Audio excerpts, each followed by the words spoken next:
En 1992 naissait la marque Antique Batik. À sa tête, une femme, Gabriella Cortesi-Rufol. Cette Italienne d'une quarantaine d'années débarque à Paris dans les années 1980.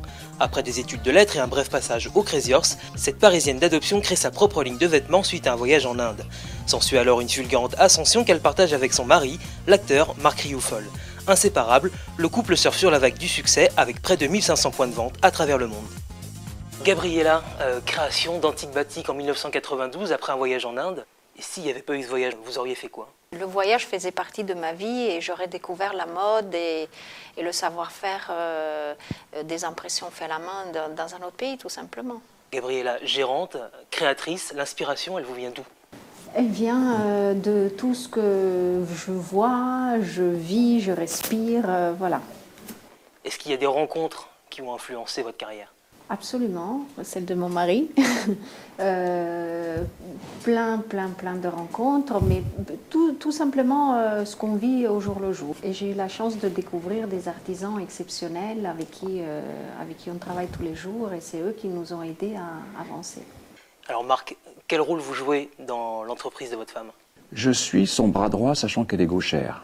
Donc, comme je n'ai pas du tout, je suis acteur, et j'arrive avec un point de vue un petit peu de recul par rapport à ce milieu de la mode. Et pas trop dur de concilier une carrière d'acteur et de gérant de société? Non, en plus, ça aide pas mal, puisque en tant qu'acteur, j'ai accès aux actrices, je tourne, je les connais, et puis comme elles adorent Antique Batik, elles se font une pub très naturelle de la marque. Et au lieu de passer par les attachés de presse, des systèmes un peu compliqués, je les appelle en direct, elles sont ravies.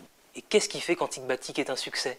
L'authenticité, le fait de travailler avec des gens qui font ça avec cœur, le fait main, et tout ça se voit dans les vêtements.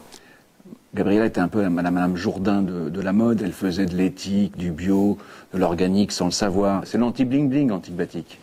Donc sa manière de faire, qui était tout à fait personnelle, devient un peu une référence. Les gens s'intéressent et voient comment est-ce qu'elle a tiré son épingle du jeu, quoi.